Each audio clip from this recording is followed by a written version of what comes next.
Factors میں اس میں ایک فیکٹر پرسنل انکم بھی ہوتا ہے. پرسنل انکم سے مراد اگر ایک شخص جو کہ سیلریڈ پرسن ہے پورے سال میں جو بھی وہ اپنی ایک سیلری حاصل کرتا ہے اسے کہتے ہیں پرسنل انکم.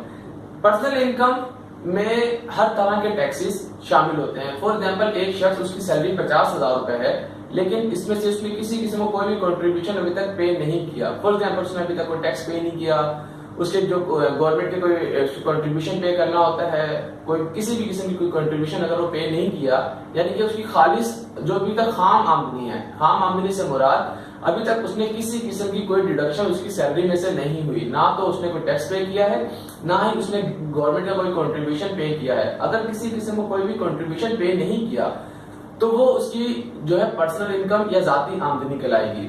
اس کے اگینسٹ جو کہ دوسرا فیکٹر ہے وہ ہے D P I, disposable personal income. Disposable personal income کا مطلب یہ ہے کہ ایک شخص جس کی آمدنی 50,000 روپے تھی اس نے ہر طرح کا جو بھی ٹیکس اس نے پے کرنا تھا کر دیا, جو بھی گورنمنٹ کی کنٹریبیوشن پے کرنی تھی وہ کر دی. اس کے بعد اس کے پاس جو اپنی خالص آمدنی بچتی ہے وہ 40,000 روپے بچ جاتی ہے سے فار ایگزامپل, تو it is called D P I, یعنی کہ اس کی قابل تصرف شخصی آمدنی, یعنی کہ وہ آمدنی جو اس کے پاس موجود ہے خرچ کرنے کے لیے.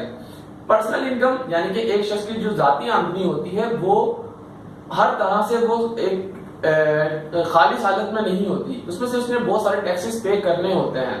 جبکہ ڈی پی آئی یعنی کہ ڈسپوزیبل پرسنل انکم سے مراد یہ ہے کہ اس نے ہر طرح کا ٹیکس جو کہ گورنمنٹ کو پے کرنا تھا وہ کر دیا ہے, تو لہٰذا جو آمدنی اس کے پاس موجود ہے اب وہ اس میں سے جو چاہے وہ اپنی جو ہے ضروریات زندگی کی چیزیں خرید سکتا ہے. جبکہ پرسنل انکم میں اس نے بہت ساری کنٹریبیوشن پے کرنی ہوتی ہیں. یہ تھا ان دونوں کا بنیادی فرق.